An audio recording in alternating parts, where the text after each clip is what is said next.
Guys আসসালামু আলাইকুম। বহুত দিন পর রান্না রয়ানি দিয়ে বড় বড় চিংড়ি মাছ ভুনা করির এখানে জল দিদি ভিতরে গেলা সাহায্য করে ইন্দি পাদ্দা মাছ নারকেলা মাছ এখানে রান্না করির তারা দেখাইম সাম।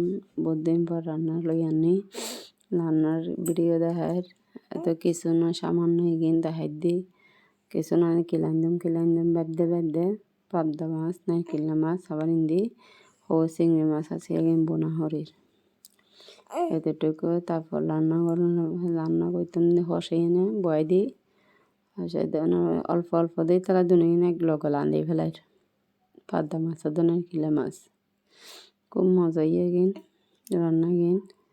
এই দেশি টমাটো তো আর দেশি ধনিয়া পাতা টাতা দে ভালো লাগে। এই সাইতে তখন রান্না হয়েছে ধনিয়া পাতা টাতা দিয়ে না লামে ফেলাই চিংড়ি মাছ দেখাইম এখন বেকিন দিয়ে তারপর এই চিংড়ি মাছ এখনও আরও ধনিয়া পাতা টাতা দিম। এই বড় বড় চিংড়ি মাছ আছে 5-6 কিলো রাঁধি ফেলাই তেটুকুই কিছু আজি তরকারি মরহারি কিছু না রাঁধি তাড়াতাড়ি করে রাঁধি ফেলাই এগিয়ে। আল্লাহ হাফেজ।